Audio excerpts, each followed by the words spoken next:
Hey athletes, my name is Jerome Avery and I am your USSOCOM track coach. Let me give you a little bit of background about myself before I actually get into everything. I run the 100 meters and the 200 meters, and I've also qualified for the Olympic trials. In between the Olympic trials, I was working with visually impaired athletes for the U.S. Paralympic team. And in 2016, I received a gold medal as a guide runner.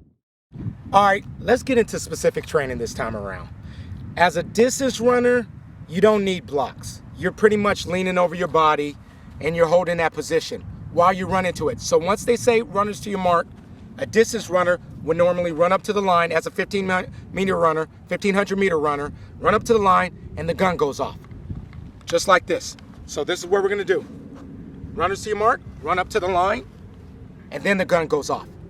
That's a little bit easier versus being a sprinter. The sprinter, of course, you need blocks, which makes it a little bit tough, especially for me to teach you guys without blocks. But we're gonna make this work.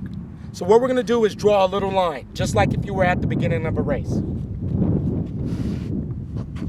We'll say this is our start line right there. Now in the block setups, the way that I like to do it is have my front foot up, and that's your power leg. Now in that front foot, the first step you're gonna have is 2 steps on that mark from your blocks.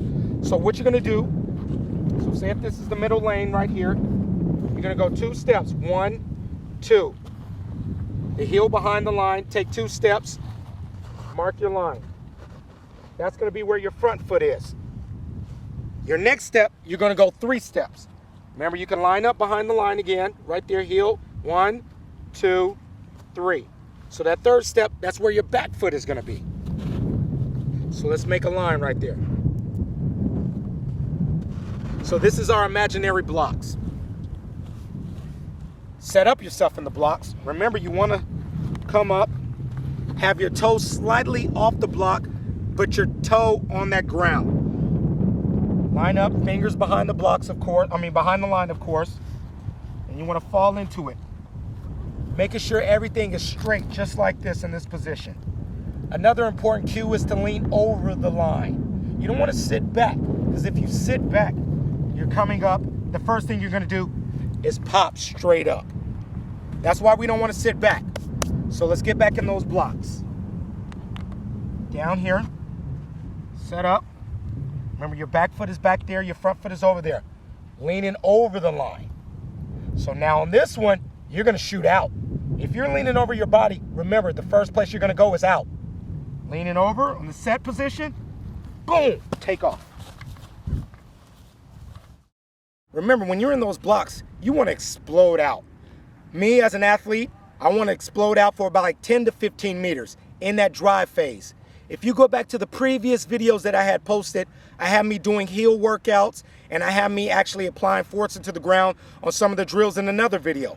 Those will definitely help you get those cues to get to where we are today right here in these imaginary blocks. So remember, leaning over in those blocks, exploding out. That first 10, you want to focus on driving out, applying force to the ground. Leaning over, runners to your mark, set, push, push, push, push, push.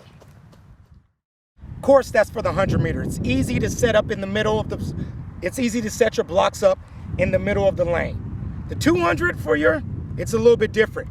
You want to kind of slightly lean your block off the line. So say if you're starting on a curve, you want to kind of aim your block towards the inside. If you have it faced forward, you're going to actually run into the outside of the curve.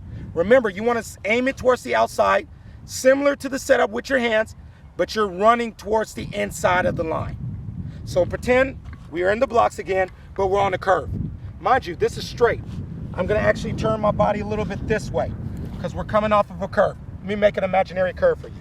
So say if the outside lane is going around right here. That's our curve.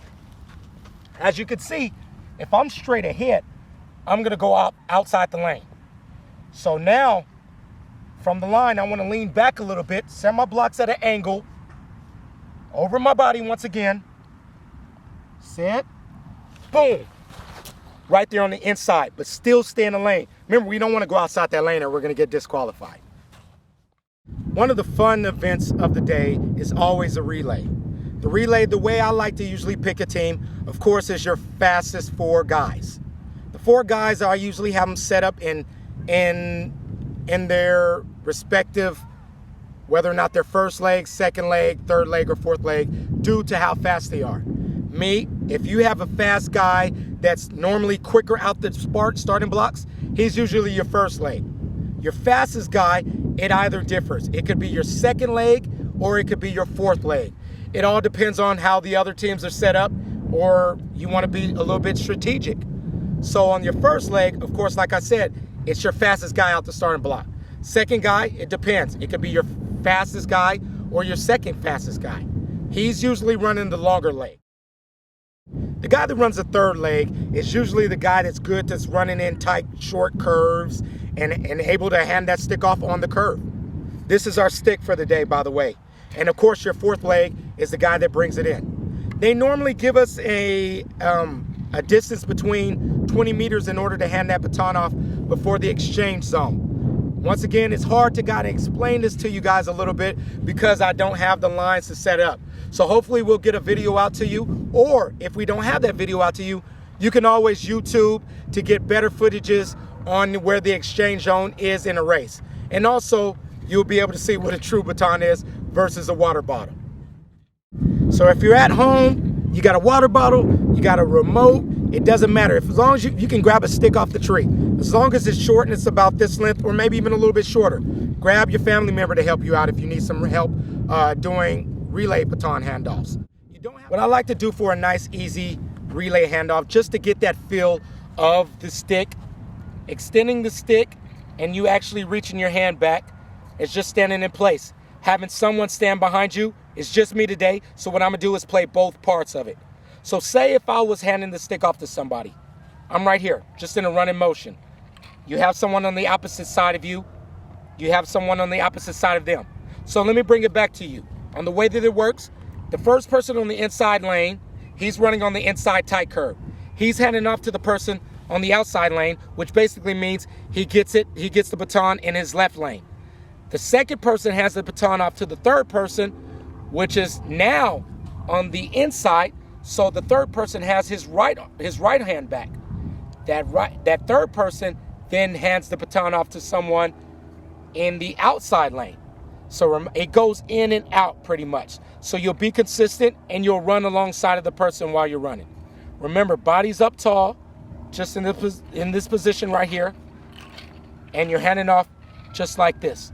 I don't want you guys to think on handing off underneath or handing off over your body. I want a smooth transition while you're doing it. So nice, easy run, extend.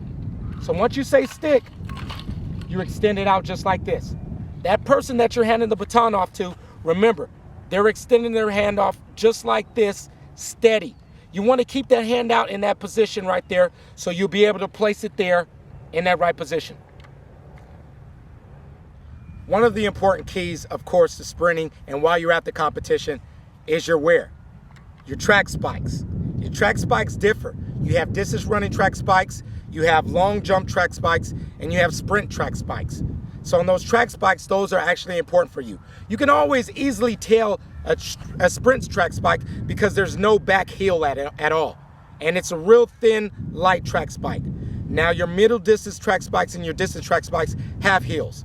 The reason why the sprint track spikes don't have heels, because what? You're always on your toes. You're never on your heels, you're always on your toes. The track spikes with the heels, of course, you're more flat foot while you're running, so that makes a difference. So let's do a recap on specifics to the sprinter and to training.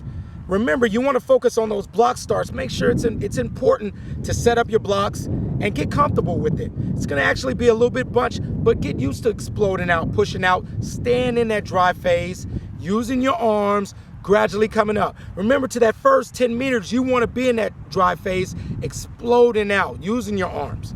Remember, on the relay, stand in place. Work on using your arms, extending the baton out, and using your arms to actually extending that baton too as well. You can have family members that help you out. Thank you, and good luck.